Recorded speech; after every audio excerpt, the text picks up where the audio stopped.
Hey guys, I'm here with Mr. Jason Strothers. He is a professor at Montclair State University and a multimedia journalist. Thank you for coming. How are you? My pleasure, Jerica. Thanks for having me. And so tell us a little bit about yourself.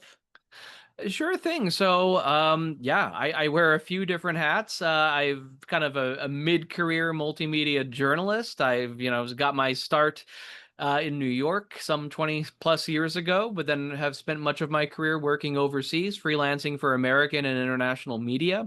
But about 4 years ago, I moved back to the Garden State, New Jersey, where I'm at right now, and I refocused my reporting onto disability and accessibility. It's sort of a beat informed by my own lived experience having a lifelong low vision condition. And I also am an adjunct professor at Montclair State University, where I've created a few undergraduate electives, including a course on disability representation in media. I'm also an advisor to the National Center on Disability and Journalism at Arizona State University, and my work has been supported by the National Geographic Society as well as the U.S. Fulbright program. Awesome.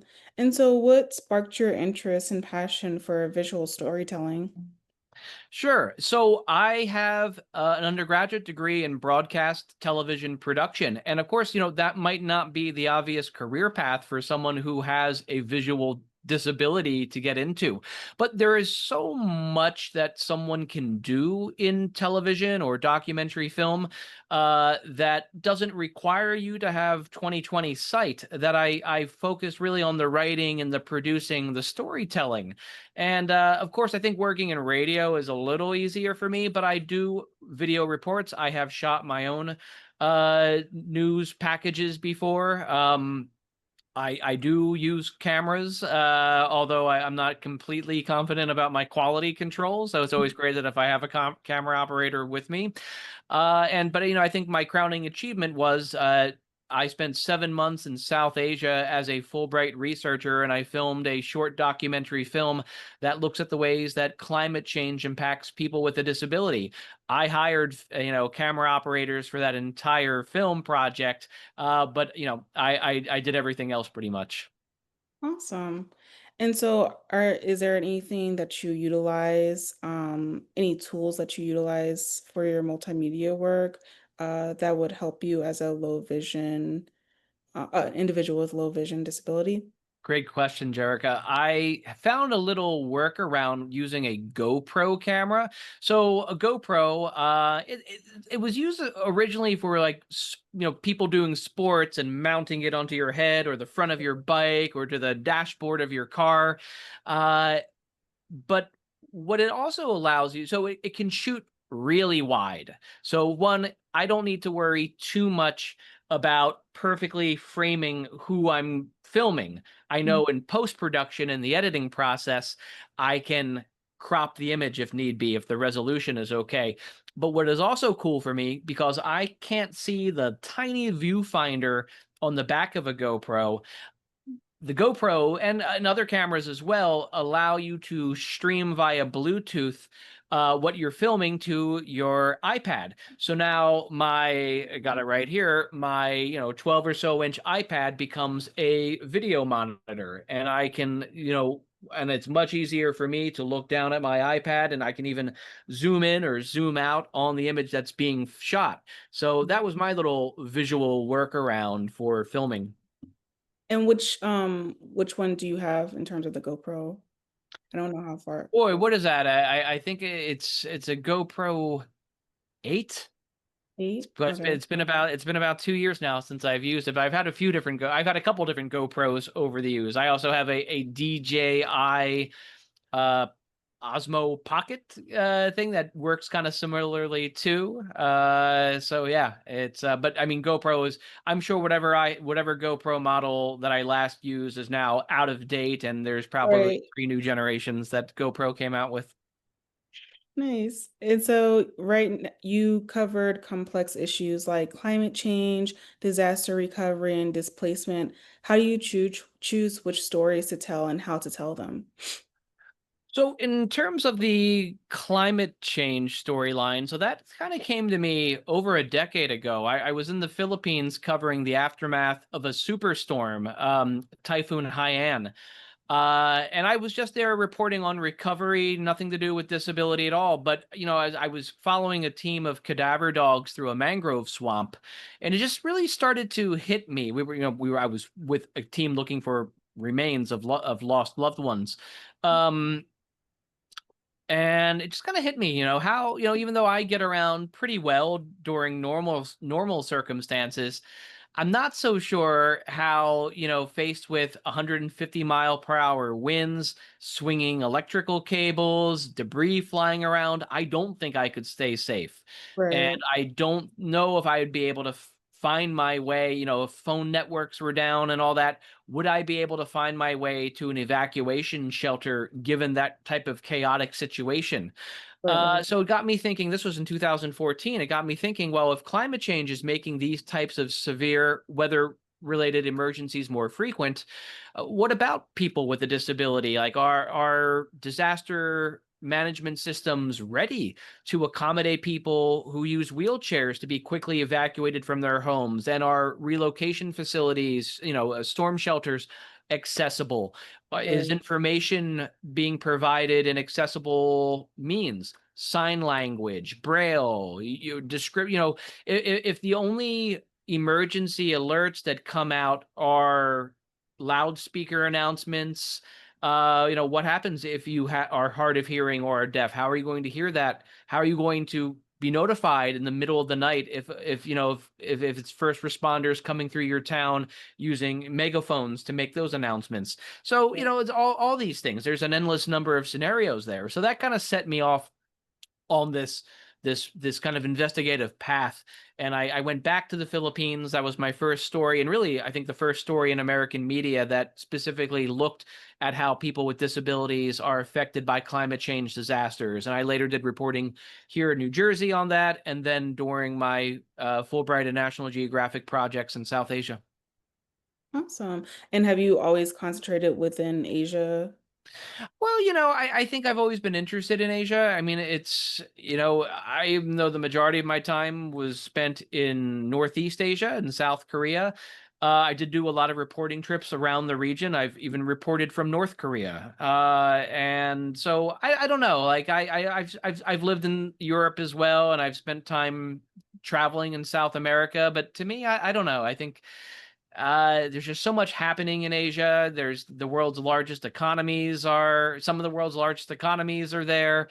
Right, Technology, you name it, and as well as conflict and climate change also is impacting the region perhaps more acutely than other regions. So I don't know. In terms of my professional reporting interests, I can find it all throughout the very large continent. right. Nice. And have you faced any barriers in your professional journey because of your disability? I mean, not so much. I know when I took my first job as a television news producer in New York, I did not tell anybody. This is in 2003, so times have changed a bit, but I was advised by even one of my own professors not to disclose that I had a visual disability in case that, somehow, dissuaded a, potential employer from hiring me. Right, So right, I did keep it a secret. But it didn't take long for my colleagues at that television station to notice that I was, just holding, a few inches, I was holding my face just a few inches away from the screen. mhm, And, accessible technology was not as good back then as it is now. mhm, So I think my boss at the time took me into his office and said, Jason, I'm probably not even allowed to ask you this, but what's going on with your vision? And mhm. so I thought, man, is this my, I gotta face up now to it. I gotta reveal. I have to out myself as someone with a disability. Right, But I just, I said, hey, oh yeah, I'm legally blind, and this, and this, and he said, okay. great, get back to work. And that was pretty much it. And, he said, oh, and let us know if you need anything. So I did it wind up with a nice 20-inch monitor, which was big for that time. Nice. So yeah, so that wasn't bad. I certainly made a lot of mistakes working as a television producer, messing up on-screen graphics and all that type of stuff. Maybe that's what kind of pushed me to do more radio when I Okay. when I moved overseas to freelance. Mhm. So yeah, I have it, and now and then, when I would do a lot of live television hits out of South Korea, Yeah. going live on the BBC or Fox News even.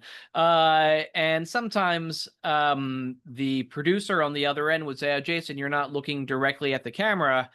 And I'm sure I'm not, maybe even now, looking directly at the camera. And I said, well, I Right, really can't, I really can't help that. It's right, really hard for me to pinpoint where that camera is and stay focused on that. My central vision is very low. I'm basically, I basically just see a blurry hole in the middle. okay, So, but often it wasn't a case. It wasn't a problem. okay. So your peripheral is fine. It's just My peripheral is normal, okay. whatever that means. But yeah, it's my central vision is low. Okay. And has that ever, I guess you kind of talked about the big screen, but like um what workarounds do you find in terms of like if you, because I know we spoke about you editing ahead of time. So like have you had to do any workarounds in terms of that and while you're editing and stuff? So I think, like a lot of visually impaired people, I'm completely in the Apple ecosystem. Apple Okay. has a lot of built-in accessibility features. So no matter what I'm doing, I'm zooming in onto my screen. I'm using text to speech. I'm using kind of a color inversion. I have a darker background. It kind of cuts down on the glare.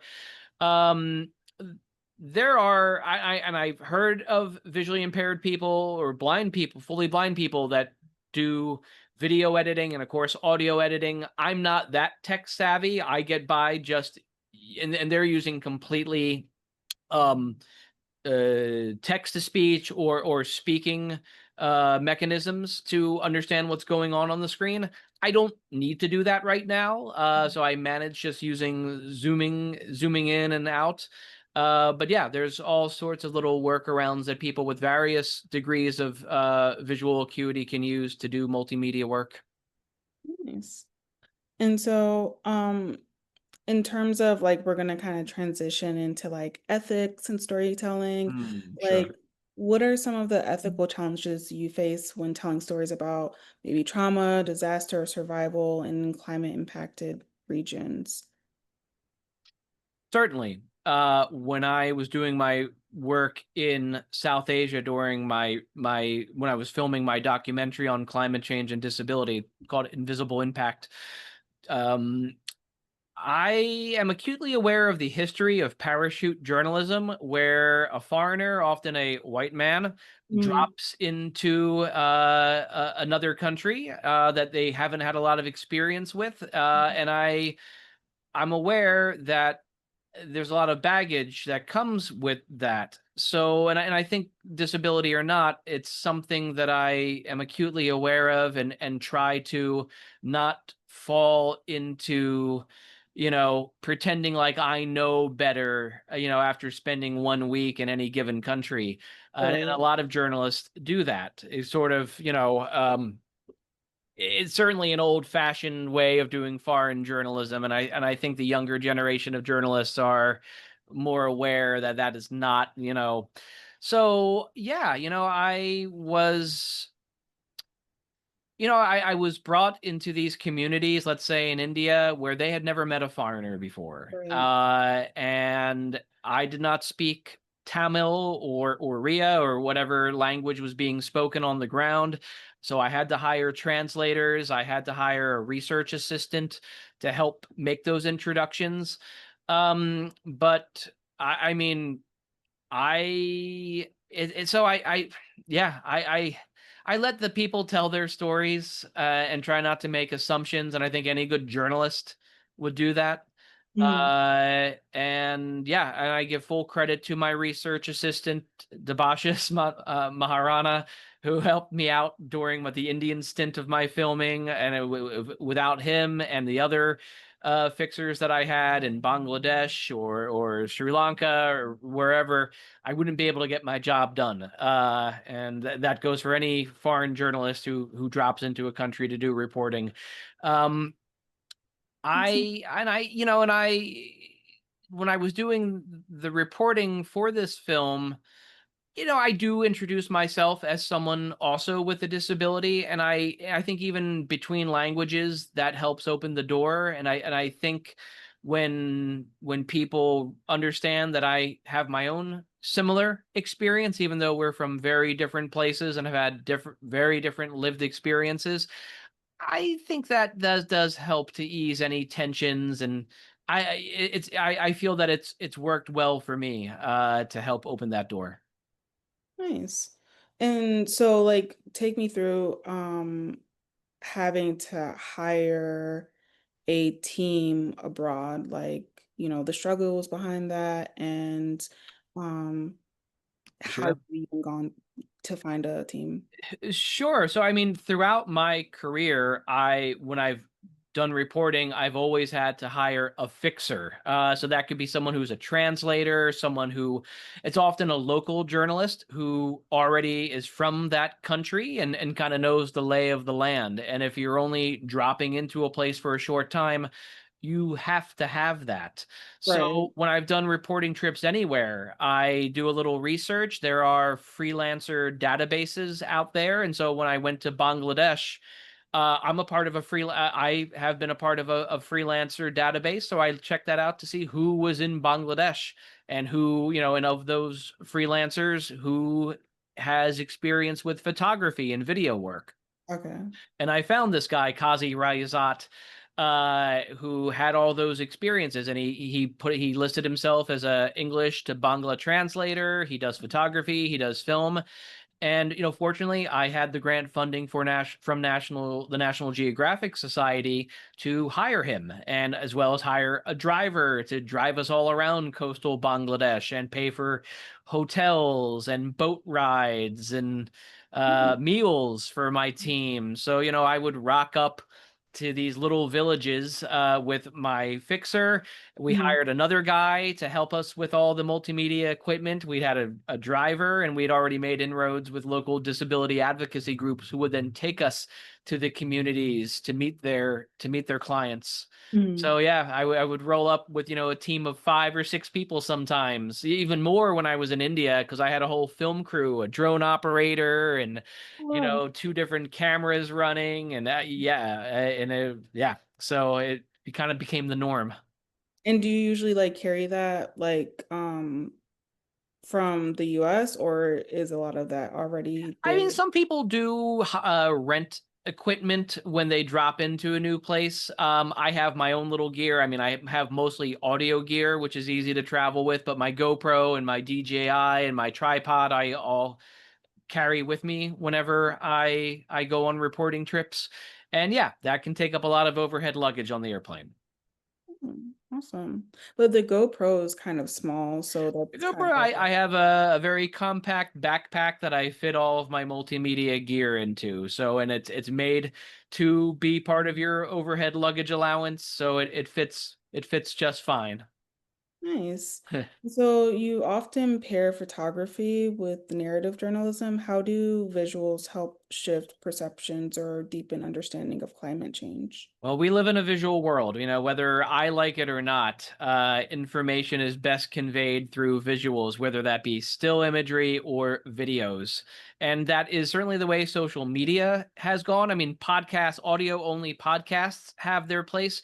But I felt in terms of my documentary, I felt in order to make the most impact, I needed to tell that as a visual story. And again, I do have experience working in television journalism, so it's a similar skill set to making documentary film. Mhm. But writing that kind of long format video was new to me. Although I've done audio storytelling that is as long, if not longer. Mhm. So, and some of the writing is often the same. Um, yeah, I just feel that especially when it comes to talking about disasters, being able to see archived videos of buses being turned over during a windstorm, how roofs being blown off houses, or frankly, the people with disabilities being carried on the backs of their parents along the beach as my team filmed in India, like that really hits home more than just being able to hear that type of story. Exactly. And can you share a moment from your reporting that deeply moved you or challenged your perspectives on climate justice? So one of my first reporting days in Bangladesh, we were taken. My fixer. We had made contact with a local disability advocacy group that worked along coastal Bangladesh and did disaster preparation because that part of Bangladesh is facing sea level rise, is facing more intense storms, and many people with a disability don't have the means or desires to leave those coastal villages, so they are really on the front line there. Mhm. So we were taken to this little village called Jelapara in the Chittagong district of Bangladesh. And I didn't know who I was going to meet. I didn't know who was around. But it Mhm. turned out there were many disabled people living in that village, or maybe I just caught them during the day because those who were fully who were non-disabled were often out working the farms or working out in the fishing industry. So most of the people left behind in that village during the day were people who were elderly or disabled. And I met a woman named Sumi Jaladas, who she didn't know what kind of disability she was born with, but the Mhm. only way she could get around this tiny little, alleyway of a village was to drag herself along the muddy stone and brick walkway. Right. And, I have seen severe poverty before during reporting trips around Asia and in South America. But it just really hit home. And she talked about how even though she's tight in her community, she couldn't rely on her neighbors to save her whenever waters rise. Mhm. And she lives with her brother and his family. And she said, like, I'm done. If he's not around to rescue me, if there's a flash flood, which could happen, she and she kind of almost laughed it off, and it just kind of a gallows kind of humor almost for her. And I just thought, like, wow, like she, like, from my point of view here in suburban New Jersey, yeah, we have flooding, but I live in a two-story house, and Right. um I don't drive, but I probably could get to even higher ground if need be. Mhm. But for someone living in Sumi Jaladas's condition, it's the risks are so much greater. And and my fixer said, we need to film her getting around her village as she normally does, which means dragging her body along that alleyway. And I felt really uncomfortable asking her that, but she said that's fine with her. She's like, look, this is how I live. This is Right. how I get around. This is how everybody knows me. So yeah, she really gave us a lot of um she really let us into her lives there. We filmed her inside of her house cooking and just getting around in her little neighborhood. So yeah, that was really moving. And she had no reason to do that as, meeting this foreigner, coming in there to shoot video of people in her town. She's never going to see my documentary probably. I don't believe she doesn't have a mobile phone. Like, it's, yeah. So, but anyhow, the people throughout my reporting trip showed me so much hospitality and so much interest in telling their stories that I'm forever grateful about that. Awesome. Yeah, I know we kind of briefly talked about that in our experiences being abroad and, you know, how you notice certain things that are not supposed to be, especially coming from the US, and how it does kind of make you uncomfortable, right? Because it should be totally different. So yeah, thank you for sharing that. Sure. Um, and then I usually ask this question, and this probably be the last question because I've taken up a lot of your time, so I appreciate you. No, no worries at all. But like if you could like talk to someone else, like with low vision, or even just another individual with a disability that's possible, like a student, what would you tell them, like wanting to go into broadcasting or multimedia? You've already discussed the barriers, but like just like if there's any words of advice or encouragement or anything like that. I think journalism is a fantastic career for someone with any kind of disability. And it just doesn't have to be about disability reporting. I think people's lived experience as someone with a disability, it kind of installs a sense of empathy and understanding that maybe some other people don't have. Right, And I think as people with disabilities, we always have to learn. We are our own scientists. We're always testing what is the better way to get basic stuff done. And I think that that kind of curiosity and that ability to pivot quickly are skill sets that many journalists have, or at least should have. right. So I think there's almost a natural fit for someone with a disability to work in journalism, whether that's print journalism, audio storytelling, video journalism. All of the skill sets we acquire just through our own experience can Mhm. be put to use professionally. Awesome. Well, I truly appreciate your time, Jason. It was Thank a you. It's my pleasure pleasure, speaking Georgia. with you. Yeah. And we're signing off. See you guys.